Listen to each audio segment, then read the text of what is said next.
ไปใจป้องกันและกำจัดโรคร้ายโคโรนาโรคร้ายโคโรนาที่เรียกกันว่า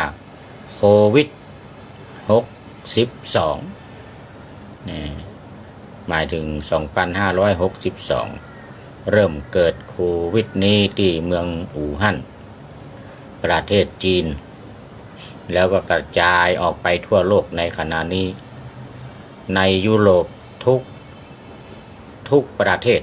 มีประเทศใดที่บาติดเชื้อโรคนี้แอฟริกา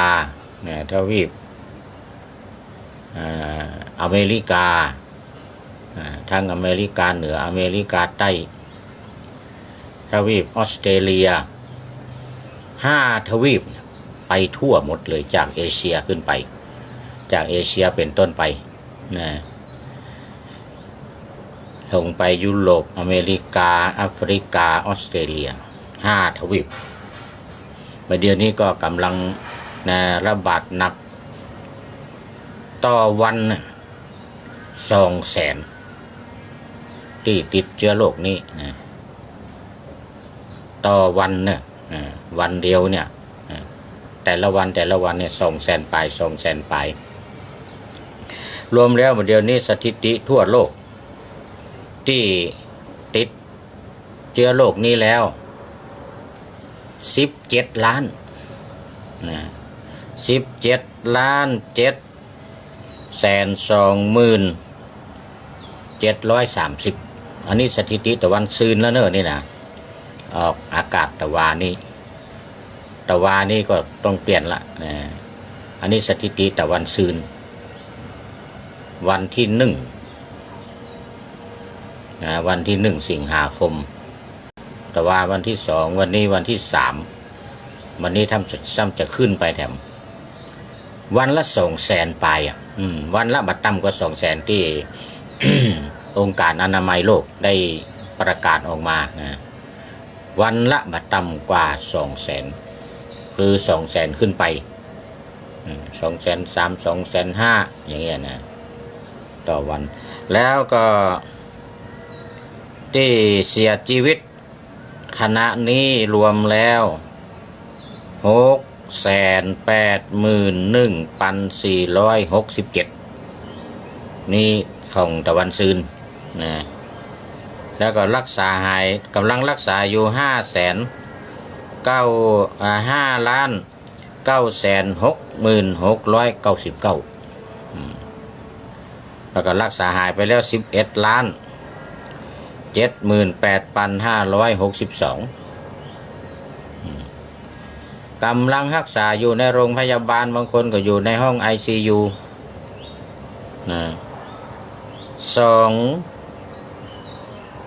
เดี๋ยวก่อนเนี่ยก็ที่กำลังรักษาเนี่ยก็500,000รักษาหายไป11 ล้านเพิ่มไม่200,000แต่วันซืน7,233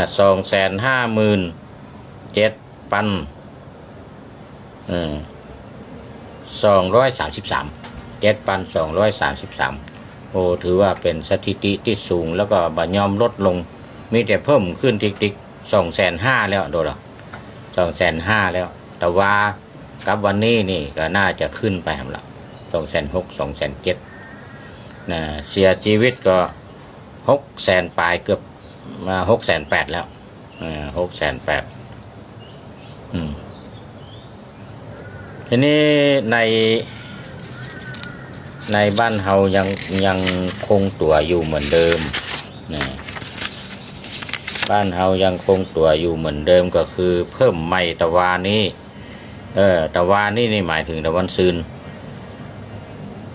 สะสมเพิ่มใหม่6โดยเฉพาะกหมู่ที่มาจากต่างประเทศหมดเลยที่อยู่ในควอรันตีน6 คนเพิ่มที่เป็นใหม่รวมแล้ว 3,310 คนปัจจุบันนี้ในเมืองไทยแล้วก็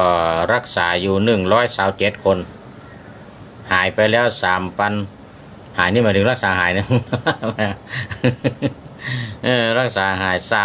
3,135 สถิติการมรณภาพ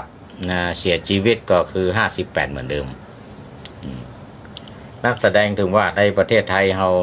คนไทยเฮาที่อยู่ในประเทศไทยนี่บ่เป็นละบ่ติดแล้วมีแต่คนที่มาจากต่างประเทศแต่เจ้านี่ก็หันลงข่าวเอามากันหลายร้อยเนอะ2-3 ประเทศละ100 ไป300-400คนละมาก็ถูกคัดกรองแล้วก็ติดเชื้อเข้ามาก็นำเข้าไปควอรันตีนนำไปส่งโรงพยาบาลหลายคนส่งโรงพยาบาลหลายคนมาจากอินเดียแต่ว่านี่12 คนส่งเข้าไปรักษาที่โรงพยาบาลแล้วก็ประเทศอื่นประเทศละคน2 คนที่ติดเชื้อโรคเข้ามา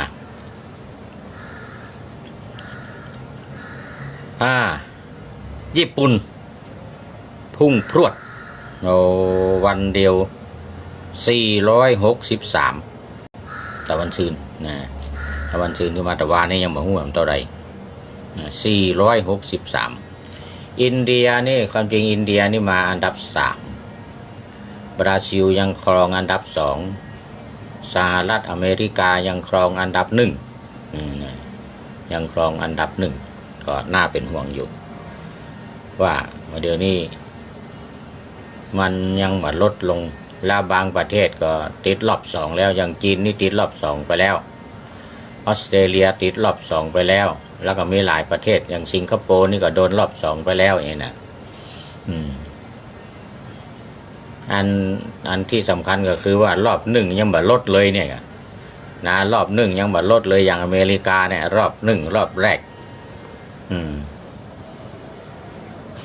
บราซิลก็รอบแรกยาวมาจนถึงปัจจุบันนี้7-8 เดือน9 เดือนนี่ก็แล้วนับตั้งแต่เดือนพฤศจิกาก็10 เดือนนะนับตั้งแต่เดือนพฤศจิกามาเนี่ย9 เดือน10 เดือนเลยมาลดลงเพราะตอนแรกๆนี่มันไปหนักอยู่ที่อิตาลีเนาะเดี๋ยวนี้อิตาลีมันลดลงละได้ละมาติดอันดับขึ้นมาละหลายเดือนละหลายวันละหลายวันละอิตาลีนี่มาติดมาหลายวันละน่าเป็นห่วงเดี๋ยวนี้ก็เปรูนะแล้วก็รัสเซียเปรูรัสเซียอังกฤษนี่วันก่อนมาอันดับ10เดี๋ยวนี้ก็มาอันดับ8อย่างเงี้ยนะก็แซงกันขึ้นแซงกันลงสำคัญที่เราอาตมาพร้อมกับหลายคนคณะสงฆ์รัฐบาลรณรงค์กันอยู่ขณะนี้ก็คือการป้องกันถ้าเป็นทางยุโรปอเมริกาก็เป็นการกำจัดเพราะนั้นธรรมะทางพระพุทธศาสนาเฮานี่ก็ได้ทั้งป้องกันได้ทั้งกำจัดป้องกันบ่ให้มันเกิดที่มันเกิดแล้วก็กำจัดทั้งหมดไปนี่ก็เป็นธรรมะเป็นขั้นตอนของการปฏิบัติธรรมวันนี้ก็ดูไปดูมาเวลาก็ไปนักละจะได้นำเอาเรื่องวิชานี่ตรงกันข้ามกับอวิชชาเนอะภาษาบาลีมีคำศัพท์หนึ่งว่าญาณญาณนี่แปลว่าความรู้เหมือนกันยอผู้หญิงสระอานอเนนญาณะโดยเฉพาะถ้าคำว่าญาณะเนี่ยหรือญาณนี่จะเป็นความรู้ไปในทางธรรมเป็นความรู้ไปในเบื้องสูงส่วนวิชาอันนี้จะเป็นไปในทางโลกความรู้ในทางโลกรวมทั้งทางธรรมตัวทั้งทางโลกทั้งทางธรรมส่วนญาณเนี่ยเราจะสังเกตเห็นได้ว่าเปิดใจคำว่าปัญญายังบ่พอมีคำว่าญาณเข้ามาด้วย ตีความหมายว่าปัญญาเนี่ยก็จะหมายถึงความรู้โดยทั่วไปนะความรู้ชัดรู้แจ้งโดยทั่วไปแต่ถ้ามีคำว่าญาณตัวนี่จะปัญญาญาณอย่างเงี้ยนะหมายถึงทางธรรมโดยเฉพาะปัญญาที่สามารถทำให้บรรลุธรรมได้ตัดกิเลสตัณหาทั้งหลายได้เรียกว่าปัญญาวุฒิหรือปัญญาญาณนะความจริงปัญญาก็พอแล้วเนี่ยมีเพิ่มญาณเข้ามานี่หมายถึงว่าโอ้สุดยอดไปในทางหลุดพ้นไปในทางธรรมไม่ใช่ว่าไปในทางโลกนะ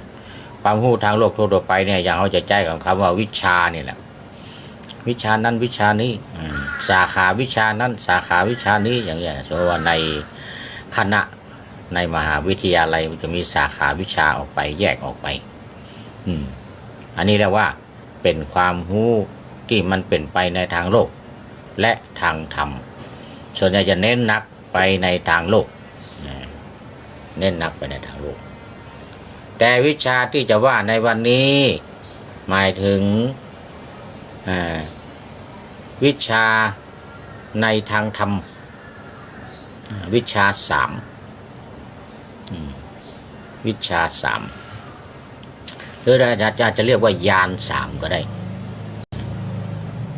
คืออตีตังสยานจุตูปปาตยานและอาสวัคยายานโดยเฉพาะอันสุดท้ายเนี่ยอาสวัคยายานเนี่ยถือว่าสุดยอดนะถือว่าสูงสุดยอดในทางพระพุทธศาสนาเป็นที่โปรดปรานหรือเป็นเป้าหมายที่สำคัญในทางพระพุทธศาสนาก็มาดูในเรื่องของอติตังสยานก่อนญาณนี้หมายถึงว่ารู้ในอดีตวิชา3ข้อที่1เนี่ยรู้อดีตคือรู้ในชาติก่อนปางก่อนนะว่าเฮาเนี่ยได้เกิดมาเป็นอะไรอย่างเป็นนกเป็นกาเป็นไก่เป็น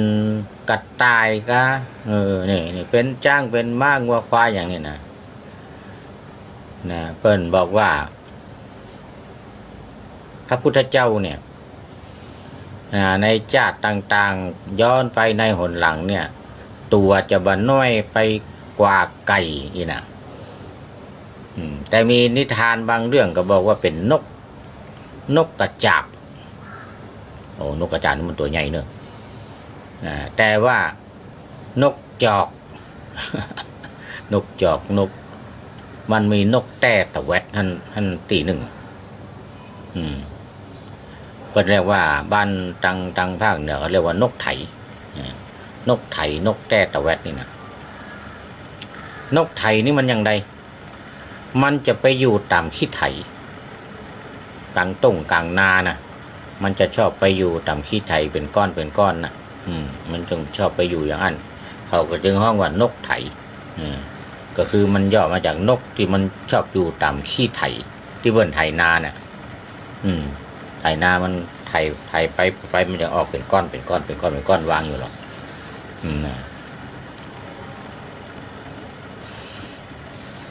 มีอยู่ครั้งหนึ่ง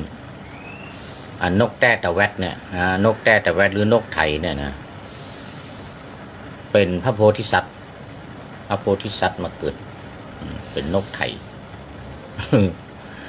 เสร็จแล้วก็ไปหากินตำต้งตำนาเป็นจ่าหมู่จ่าฝูงก็โดนเหยี่ยวคือหุ้งนะบ้านเขาว่าอีหุ้งไม่ใช่แห้งนะหุ้งคือตาแหลวตาแหลวนี่นะภาษาไทยก็คือนกอินทรีนกอินทรีเนี่ยมันก็ซอยเอาลูกนกแต่ตะแวดไว้กินเตื้อตัวนะตายไปโอ้บ่ใจน้อยบังเอิญพระโพธิสัตว์ไปเกิดเป็นนกแต่ตะแวดคือนกไถเนี่ยมันจะห้องมันเวลาห้องมันจะห้องแต่ตะแวดนี่นะ ว่าสังเกตดูเจ้าหมูเขาอย่างมาตายไปติ๊กๆอย่างใดนี่วันหนึ่งก็แอบบอกหุ้งนี่เองเนี่ยมันมัดซอยเอาไปตัวเนี่ยมันก็เลยตาบริษัทเนี่ยนะตาฮือแล้วตาแล้วเนี่ยมันยับมันแล้วมันก็บินไปมันก็หนีไปที่อันขี้ไถนะไปที่ก้อนขี้ไถนะมันก็บินลงไปตาแล้วเนี่ย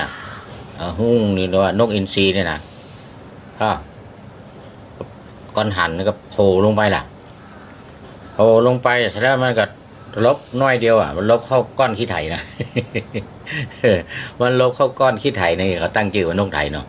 มันลบเข้าก้อนขี้ไถหุ้งนี่นะบินโฉบลงไปโผล่ลงไปเนี่ยไปจนใส่ขี้ไถนะหน้าอกไปจนใส่ขี้ไถหน้าอกแตกตายมันโผล่ลงแหงเนาะมันโผล่ลงแหงเนาะมันโผล่ลงแหงจนนกแต่แวดนี่ก็ลบเข้าก้อนขี้ไถเนี่ยลบเข้าก้อนขี้ไถเนี่ยหุ้งนี่ก็ปุ้งเขาจนขี้ไถมันจะก้อนใหญ่หน่อยเลย ตายเลยนี่นะมาดูถูกแล้วมันยับเอาลูกน้องเขาไปหลายคนหลายตัวแล้วนี่เนี่ยมันเป็นอย่างนี้นะนกแสดงว่าพระพุทธเจ้าเนี่ยตอนเป็นพระโพธิสัตว์เนี่ยก็เป็นตัวน้อยเหลือไก่กะตัวน้อยเหลือไก่เป็นนกยูงเป็นนกอย่างต่างๆนกกระจาบก็มีประวัติที่ปากันด้วยยกแห่ของนายพรานนั่นน่ะมันก็มีพระโพธิสัตว์เนี่ยเป็นหัวหน้าเพราะนั้นเรื่องเป็นอู้ถึงเรื่องของความสามัคคีเนี่ยอันนี้เรียกว่าอตีตังสยานรู้ในอดีตนั่งเคยเล่าให้ฟังอย่างเมื่อวันก่อนไม่ใช่สาวส่งไข่ปลายแสนกับเนี่ยนึกถอยหลังไปหันมัดต่อนึกถอยหลังไปหันมัดพระพุทธเจ้าเลยนะอันนี้คือยานแต่ว่าบางคนได้ยานเหมือนกันแต่นึกไปถอยหลังไปได้บัดนัก2 จาด 3 จาด 5 จาดใกล้ๆที่ผ่านมาหรือมันก็10 จาดนี่นะสูงสุดจะประมาณ10 จาดอันนี้เรียกว่านึกถอยหลังไปในอดีตนั้นจะได้รู้ว่าทำกรรมมันยังไว้พ่องจะหู้หมดเลยหู้หมดเลยนับดูถอยหลังไปเนี่ยเวลาจะเกิดเหตุเพศภัยจะเกิดอันตรายจะเกิดภัยโควิดนี่นะพระพุทธเจ้าเพิ่นก็จึงตรัสว่าขึ้นอยู่ที่กรรมของตัวเองที่เราได้ทำมาเราได้สร้างมาได้ทำมาถ้ามีกรรมเนี่ยมันถึงโดนมันถึงเป็นไว้นะถ้าบ่มีกรรมบัดนี้เราบ่ได้ทำมาบ่ได้สร้างมาบ่เป็นอันนี้ก็คือหู้ในอดีตว่าได้ทำกรรมไว้ก่อนนะใครได้ทำกรรมไว้เกี่ยวกับเรื่องใดเนี่ยเกี่ยวกับเรื่องนี้สมมติว่าอย่างเรื่องของโควิดเนี่ยได้ทำกรรมไว้ก็คือได้ทำใส่คนอื่นใส่โรคใส่ภัยให้กับคนอื่นเนี่ยนะอย่างที่เขาว่าหมู่จีนก็ว่าอเมริกาเอาไปปล่อยที่เมืองอู่ฮั่นนับตั้งแต่วันที่แข่งขันกีฬาทหารเพื่อทหารไปซ้อมรบเนาะแล้วก็ไปเล่นกีฬากันก็ปรากฏว่านักกีฬาทหารคนนั้นติดเชื้อเอาเชื้อไปติดเชื้อเป็นไข้เป็นหวัดเขาก็ตรวจคนนั้นเป็นคนแรกนี่นะเป็นคนแรกก็เลยว่าทหารนี่เอามารู้นี่ทหารเป็นทหารอเมริกันทหารอเมริกันนี่เอามาเนี่ยเรื่องเท็จจริงอย่างใดก็ไม่รู้นะ อันนี้มันออกข่าวมาอย่างอีเนาะทางฝ่ายอเมริกันก็บอกว่าโอ้มันเกิดหั่นนะอันเนี้ยนักกีฬาเขาก็ไปติดจากหั่นมาเนี่ยนะ นักกีฬาเขาไปเล่นนักกีฬาทหารเขาไปเล่นกับไปติดจากหั่นมาไปติดจากอู่ฮั่นมาก็ว่ากันไปว่ากันมาเดี๋ยวนี้ยังตกลงกันมาได้เรื่องนายทรัมป์ประธานาธิบดีอเมริกาเรียกโลกเนี่ยว่าโลกไชน่า โลกจีนมาจากประเทศจีนเหมือนกันนะตอนใหม่ๆเขาตั้งชื่อกันว่าไวรัสอู่ฮั่นหรอ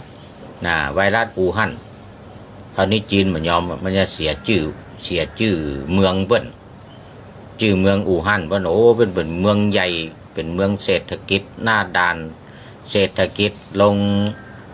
ทะเลลงเรือของเบิ้ลมีท่าเรือใหญ่หรอที่อู่ฮั่นเนี่ยบางทีเรียกว่าอู่ฮั่นนะคือเรียกว่าโคโรนาเรียกว่าโคโรนาเหมือนเดิมนะนี่นะนี่เป็นอย่างนั้นเรื่องของเรื่องมันถ้าหู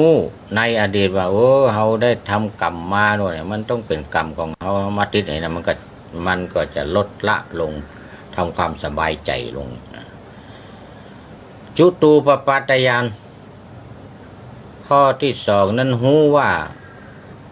มีญาณหูว่าตายแล้วไปเกิดที่ไหนตายแล้วไปเกิดที่ไหนจะหูอย่าง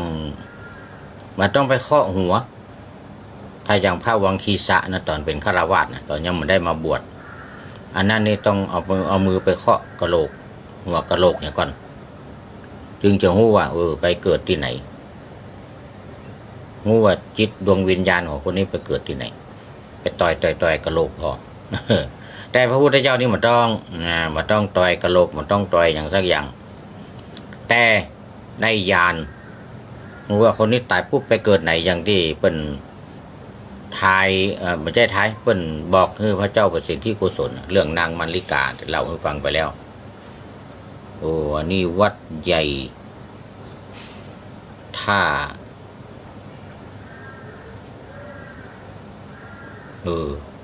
เป็นตัวหนังสือลาวให้บกมือให้หน่อย เป็นตัวหนังสือลาวสีมารามเนาะก็จะเป็นอัมพะสีมารามด้วยสักอย่างหนึ่งเนี่ย อ่านมาใครได้ไหมขออภัยโอ้มันมีหูปมาตัวโลเนี่ยมีหูปมาตัว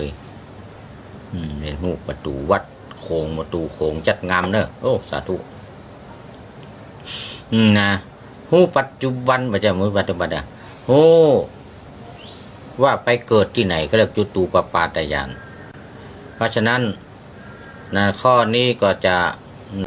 มาเป็นสักขีพยานให้ได้ว่าไปเป็นอย่างแล้วเวลาตายแล้วจะไปเกิดที่ไหนตั้งใดส่วนข้อสุดท้ายอาสวัคยญาณญาณที่หูว่าอาสวะในตัวของเฮาเนี่ยเสี่ยงไปนะอาสวะขยะเนี่ยขยะแปลว่าเสี่ยงไปญาณที่หูว่าอาสวะเสี่ยงไปแล้วก็คือหูว่าตัวเองนี่เป็นพระอรหันต์หรือเป็นพระอริยบุคคลขั้นโสดาบันกาสกทาคามีกาอนาคามีกาหรือว่าอรหันต์เนี่ยญาณตัวนี้จะหูอย่างอีเรียกว่าอาสวัคยญาณโดยเฉพาะผู้ที่บรรลุธรรมนั้นจะหูเองหันเองคนที่บรรลุด้วยกันเป็นพระอรหันต์ด้วยกันจะหูกันเป็นพระอนาคามีก็จะหูกันเป็นสกทาคามีหรือเป็นพระโสดาบันนะอันนี้ก็จะหูกันว่าตัวเองเนี่ยได้บรรลุนะขั้นนั้นถ้าอาสวัคยญาณนี่หมายถึงว่าอาสวะบ่มีเสี่ยงไปนี่หมายถึงความเป็นพระอรหันต์นะเสี่ยงไปหมดนะเสี่ยงไปหมดสังโยชน์10ประการนี่มีสักตัวไอ้นะมีสักอย่างเลยนะตั้งแต่สักกายทิฏฐิวิจิกิจฉาไปเป็นต้นเนี่ย บ่มีแล้วความสงสัยบ่มีการถือตัวถือตนบ่มีการถือว่าเป็นตัวเป็นตนไล่เนี่ยแล้วก็มาปฏิบัติผิดมาเป็นศีลปรมาสศีล